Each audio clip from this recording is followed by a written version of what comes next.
tardes, querida Iglesia de Jesucristo. Que Dios les siga bendiciendo.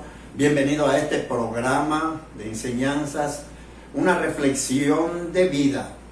En esta tarde vamos a ver un tema muy interesante que se llama En tu boca hay poder creativo. Si vemos en Proverbios 18:21, nos dice la palabra de Dios, el mismo rey Salomón lo dejó escrito: la muerte y la vida está en poder de la lengua. Es decir, que en nuestros labios está el poder de la vida y de la muerte. ¿Y cómo puedo yo tener una vida de fe? Cada vez que abres, escucha muy bien, no te distraigas, cada vez que tú abres tu boca, estás soltando poder creativo de Dios. La estrategia del diablo es mantenerte callado, o si no, mantenerte hablando las cosas que se están viendo, los problemas, las guerras, las pestilencias, las enfermedades y todos los desastres naturales que están pasando en estos últimos tiempos, porque estamos viviendo el final de la línea, de la gracia. Se está terminando la gracia, pero por eso es que nosotros tenemos que entender que debemos estar aferrados a la palabra de Dios. Y lo que salga de nuestros labios debe ser palabra que edifique, palabra que ayude, palabra siempre que dé la gloria a Dios, palabra que dé gracias a Dios. En Dios siempre va a haber la declaración conforme su palabra, conforme la fe, porque Dios es el que creó todas las cosas, el que da vida a los muertos, dice la palabra de Dios, y llama las cosas que no son como si fueran. Eso está en Romanos 4:17. Da vida a lo que se muere, pero también llama las cosas que no se ven como si fueran. Esa es la fe, la certeza de lo que esperamos, la convicción de lo que no se ve. Y hay cuatro versículos de la Biblia que nos hablan acerca de vivir por fe. Y nos vamos a Romanos 1:17, dice: porque en el Evangelio la palabra de Dios se revela por fe y para fe, como está escrito, mas el justo por la fe vivirá. Y escucha bien, en Gálatas 3:11 también se vuelve a repetir esta porción bíblica poderosa. Mas el justo, el que ha sido justificado, el que ha aceptado a Jesucristo como su único Señor y Salvador, Él vivirá por fe. Es el justo que vivirá por fe. Gálatas 3:11 también nos dice: y que por la ley ninguno se justifica para con Dios. Es evidente, porque el justo por la fe vivirá. Y nosotros hemos sido justificados no por nuestras obras, no por nuestra fe, sino por la gracia redentora de Jesucristo. La gracia de Dios nos ha justificado. Él pagó el precio de nuestros pecados en la cruz del Calvario, sacó su billetera espiritual y pagó por todas nuestras culpas. Por eso también nos habla Habacuc 2:4, nos dice: he aquí que aquel cuya alma no está recta se enorgullece. El que no tiene el alma recta se enorgullece, se vanagloria.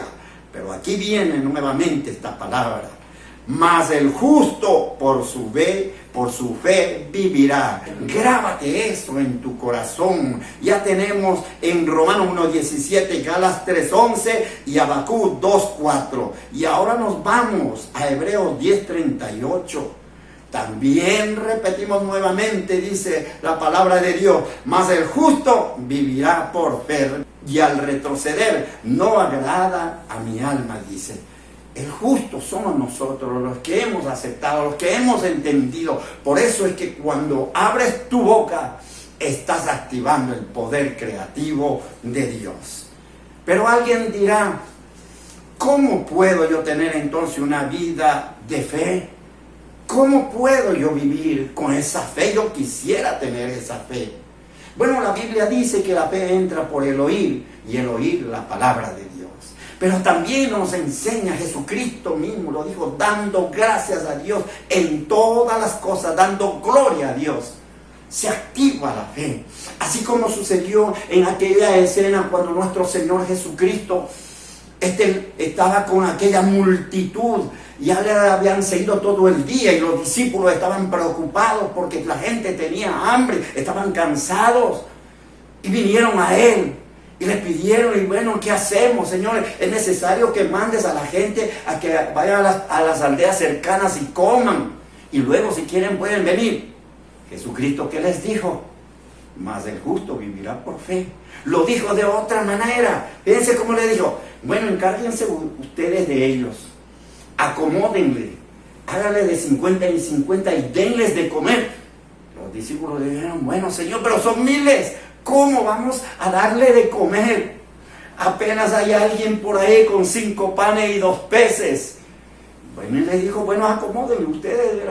Y él dijo, trae a aquella persona, aquel muchacho que tiene esos cinco panes, trae esos peces. Y levantando los ojos nos dice aquí en Juan 6:11, y tomó Jesús aquellos panes y habiendo dado gracias, diga conmigo, habiendo dado gracias, esa es la fe. Tú tienes que levantar los ojos a Dios, dale gracias. No lo has visto, pero crees que Él te escucha, que Él es justo y fiel. Él perdona nuestros pecados, pero también cuando tú clamas, Él está atento a los oídos, inclina sus oídos para escuchar el clamor de los que le piden. Dice, y habiendo dado gracias, lo repartió entre los discípulos, y los discípulos entre los que estaban recostados. Así también hicieron con los peces. Dale gracias a Dios, dale la gloria a Dios. Pero siempre va a haber personas que dicen, bueno, si yo no lo veo, no lo creo. Así también lo dijo, ¿cuál? De los discípulos. Si no lo veo, no lo creo. Tomás, digo, bueno, sí, como lo dice en Juan 20:25, le dijeron, pues los otros discípulos, al Señor hemos visto. Y Él les dijo, si no viere en sus manos la señal de los clavos, y metiere mis dedos en el lugar de los clavos, y metiera mi mano en su costado, no creeré. Hay personas que quieren primeramente ver y palpar para creer. Eso no es fe, porque nosotros podemos creer lo que vemos, pero la fe es todo lo contrario. La fe es la certeza de lo que se espera, la convicción de lo que no se ve. No lo vemos, pero creemos. Esa es la verdadera fe, y nosotros tenemos que creer en la palabra de Dios, que creer en que Jesucristo vino por nosotros y nos dio vida.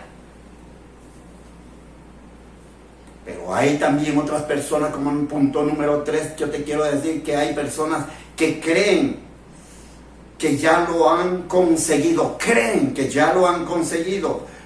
Como nos dice en Marcos 11:24, por tanto os digo que todo lo que pidieres orando, escucha bien, todo, no dice una parte, todo lo que pidieres orando, creed que lo recibiréis y os vendrá. Esa es la fe. Muchas de las veces nos sucede a nosotros. Hay veces que Dios te responde apenas tú vas a hablar la petición, ya Dios sabe y el milagro sucede. Otras veces a lo mejor un poquito más tarde, otras veces no vendrá. ¿Por qué?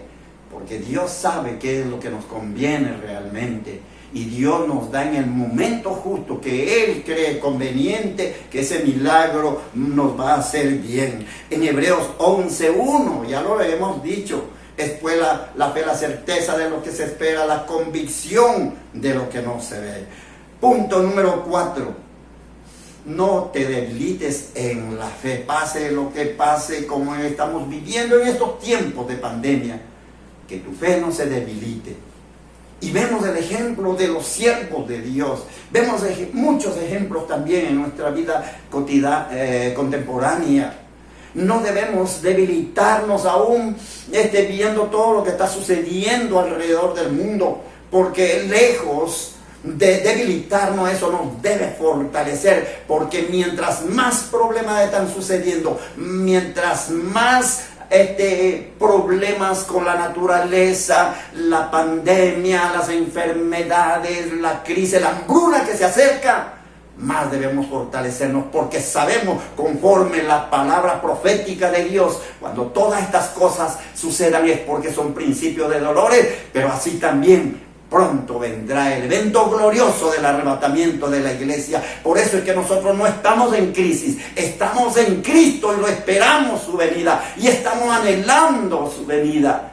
Por eso es que nuestro corazón debe estar anhelando siempre y decirlo como bien está escrito: ven Jesús, ven Jesús. Así Abraham se fortaleció. Dice la palabra de Dios que él ya iba a tener 100 años, pero aún él, en vez de debilitarse, porque la misma carne ya estaba anciano, la misma Sara teniendo tantos años y teniendo un problema de matriz que era estéril, pero ella creyó en el Dios maravilloso. Ellos creyeron y se fortalecieron y pudieron ser padre de muchas naciones, como Dios lo había prometido. Eso está en Romanos 4, 19, 21, para que lo leas y veas la palabra maravillosa de fe. Lejos de debilitarse, ellos se fortalecieron. Como punto número 5, ellos creyeron y luego vieron. ¿Quiénes serían eso? Ellos creyeron, obedecieron. Y se acuerdan de la escena de aquellos 10 leprosos que estaban caminando, pero habían escuchado que Jesucristo estaba sanando, estaba curando, que estaba pasando por ahí, y empezaron a llamarle: Jesús, Jesucristo, ayúdanos. Y él dice la palabra de Dios, los voy a leer en Romanos 4, en Lucas 17, del 11 al 15, dice la palabra de Dios: yendo Jesús a Jerusalén, pasaba entre Samaria y Galilea, y al entrar en una aldea le salieron al encuentro 10 hombres leprosos, los cuales se pararon de lejos y alzaron la voz diciendo: Jesús, Maestro, ten misericordia de nosotros. Cuando él los vio, les dijo: y mostrarle a los sacerdotes. Fíjense, una palabra importante, una palabra creativa, una palabra de poder salió de Jesús. Les dijo: ir y mostrarle a los sacerdotes. ¿Qué quiere decir eso? Antes, en aquella época, los leprosos tenían que vivir separados de las aldeas. Pero una vez que alguno de ellos fuera sanado, porque por X, la lepra se le cayó, la enfermedad se le cayó, entonces ellos primeramente tenían que acercarse al sacerdote, que le haga la revisión verdaderamente, que están limpios, que están sanos, para que nuevamente se puedan integrar a la sociedad. Por eso el Señor Jesucristo les dijo: id. ¿Cómo les dijo? Id, mostrarle a los sacerdotes. Y aconteció, fíjense, y aconteció el milagro aquí. Ellos simplemente obedecieron. Esa es la fe. Obedecieron a Jesucristo. Dice: y aconteció que mientras iban, fueron limpiados, fueron curados. La lepra se fue. Ellos solamente obedecieron. Por eso que aún no vieron, pero ellos creyeron. Simplemente, ¿por qué? Por la obediencia a Dios. Obedece a Dios. Cuando Dios te habla, obedécelo, y el milagro va a darse en esos momentos. Pero uno de ellos, de los 10, uno de ellos nada más dice la Biblia. Aquí dice entonces: uno de ellos, viendo que había sido sanado, volvió glorificando a Dios a gran voz. Uno de ellos no solamente fue sanado como los otros, sino que fue salvo, porque creyó y regresó a Jesucristo y dio gloria a Dios. Uno de ellos. La salvación es importante. La salvación, dale la gloria a Dios, dale las gracias a Dios. Esto activa una vida de fe permanentemente. Nuestro caminar en esta vida tiene que ser dándole las gracias a Dios, aún en las circunstancias más difíciles. Pero ten cuidado, como punto número 6 te tengo, sobre lo que es la razón. La lógica humana a veces nos hace perder la fe. empezamos a razonar y muchos intelectuales empiezan a filosofar, a buscarle, darle la vuelta a la lógica humana. Pero ¿qué nos dice la Biblia en Juan 11, 38, 41? Dice, nos habla acerca para resumirlo, del caso de Marta, la hermana de Lázaro. La misma Marta que estaba afanada, que ya lo hemos escuchado en otras reflexiones. La misma Marta afanada, entretenida con tantas cosas, no le dedicó al Señor Jesús. La misma Marta, cuando fueron al sepulcro a ver dónde estaba enterrado Lázaro, ella le dijo al maestro, pero maestro, han pasado 4 días, eso apesta. Y fíjense lo que le dijo nuestro Señor Jesucristo. Por eso es que debemos creer en la palabra poderosa de Dios. Ella dijo, hiede ya, porque es de 4 días. Y Jesús le dijo, no te he dicho, fíjense lo que le dijo, no te he dicho, que si crees, verás la gloria de Dios. Que si crees, no dice ahí que si lo ves, no. Ella estaba declarando claro lo que veía, hablando lo que estaba presente y lo que lógicamente era razonable humanamente. Él había muerto hace 4 días, estaba hediondo. Pero la Biblia, Jesucristo nos enseña, créele a Él. Aunque hiera, no importa, porque Él es el que da vida a los muertos. Él es que llama a las cosas que no son como si fueran. Y él le dijo, no te he dicho que si crees verás la gloria de Dios. No te he dicho que si tú crees puede suceder el milagro. No te he dicho que si tú crees puedes formar el hogar que has anhelado. No te he dicho que si crees puede ser sanado ese cáncer, desaparecido ese cáncer, esa enfermedad, esa dolencia. Ven a Cristo Jesús, a la palabra de Dios. Y como punto número 7, te digo que la verdadera fe siempre va a ser sobrenatural. Porque en Hebreos 11:6 nos dice, porque sin fe es imposible agradar a Dios. Sin fe es imposible agradar a Dios, dice. Porque es necesario que el que se acerca a Dios crea que le hay y que es galardonador de los que le buscan. La fe es la sustancia que no lo vemos, pero que nos conduce directamente a Dios. Nos toca nuestra mente, nuestro corazón y nos hace creer en la palabra poderosa de Dios. Todo es posible para el que cree. Así que en tu boca hay poder creativo de Dios, porque Dios nos enseña que a su semejanza somos hechos. Y por eso que hay algo creativo. Por eso es que todo lo que nosotros hablamos es una semilla. Y de esa semilla comeremos, dice Salomón. La vida y la muerte está en el poder de la lengua. Todo lo que tú declares es una semilla que estás lanzando y de esos frutos vas a comer. Por eso yo te invito a que lleves estos 7 puntos importantes para que tengas una vida de fe. Un estilo de vida de fe, porque así será la palabra de Dios. Isaías 55:11. Así será la palabra de Dios, que no volverá a mí vacía, dice Jehová. Hará lo que yo quiero y será prosperado para aquello que lo envíe. Vamos a orar y darle gracias a Dios para que se active esa fe en tu corazón. Padre amado, Padre bendito, te damos gracias, amado Dios. Que esta palabra tuya, Señor, trascienda estas redes sociales. Señor, que llegue a los corazones, amado Dios, a todas aquellas personas que están viendo, que después lo verán también, que sean tocados por tu Santo Espíritu. Y esta palabra de fe activa y crean que tanto nos amaste y nos enviaste a Jesucristo, tu Hijo amado, para que todo aquel que en Él crea no se pierda, mas tenga vida eterna. Te suplicamos, Padre, obra en aquellas personas que están en estos momentos tan necesidades, sufriendo dolencias, persecuciones, enfermedades, hambruna. Te suplicamos, Señor, que extiendas tu mano de amor y lo bendigas. bendigas y los salvas. Te lo pedimos en el nombre